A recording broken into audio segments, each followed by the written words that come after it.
American psychologist ആയിട്ടുള്ള കാറ്റൻ്റെ ഒരു important ആയിട്ടുള്ള ഇൻ്റലിജൻസ് തിയറിയാണ് ഫ്ലൂയിഡ് ആൻഡ് ക്രിസ്റ്റലൈസ്ഡ് ഇൻ്റലിജൻസ് എന്ന് പറയുന്നത്.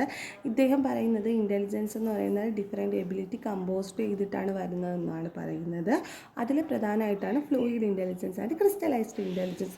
ഫ്ലൂയിഡ് ഇൻ്റലിജൻസ് എന്ന് പറയുമ്പോൾ പുതിയ ഒരു പ്രോബ്ലംസിനെ നമുക്ക് കൺട്രോൾ ചെയ്യാനും അതിനെ നേരിടാനും ഒക്കെ ഉള്ള ഒരു കഴിവിനെയാണ് ഫ്ലൂയിഡ് ഇൻ്റലിജൻസ് എന്ന് പറയുന്നത്. അതിൻ്റെ അകത്ത് വരുന്നതാണ് problem solving skill, creativity, abstract thinking, interpersonal skill ഒക്കെ.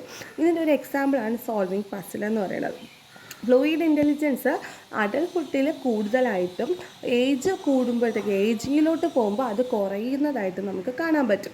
ക്രിസ്റ്റലൈസ്ഡ് ഇൻ്റലിജൻസ് ഇതിൻ്റെ നേരെ ഓപ്പോസിറ്റായിട്ട് നമുക്ക് വേണമെങ്കിൽ പറയാം. ഇത് നോളജും സ്കില്ലും വഴിയാണ് നമുക്ക് ക്രിസ്റ്റലൈസ്ഡ് ഇൻ്റലിജൻസ് കിട്ടുന്നത്. നമ്മുടെ കൾച്ചറിൽ നിന്നും എക്സ്പീരിയൻസിൽ നിന്നും നമ്മൾ എഡ്യൂക്കേഷനിലൂടെയും ഒക്കെ നേടിയെടുക്കുന്ന സ്കില്ലാണ് എന്ത് ക്രിസ്റ്റലൈസ്ഡ് സ്കില്ലെന്ന് പറയുന്നത്. ഇത് നമുക്ക് സ്ട്രോങ്ങർ ആൻഡ് സ്ട്രോങ്ങർ ആവും. ഏജ് ബൈ ഏജിൽ ഇത് സ്ട്രോങ്ങർ ആവും. ഏജ് കൂടുമ്പോൾ ക്രിസ്റ്റലൈസ്ഡ് ഇൻ്റലിജൻസിൻ്റെ കപ്പാസിറ്റി കൂടും.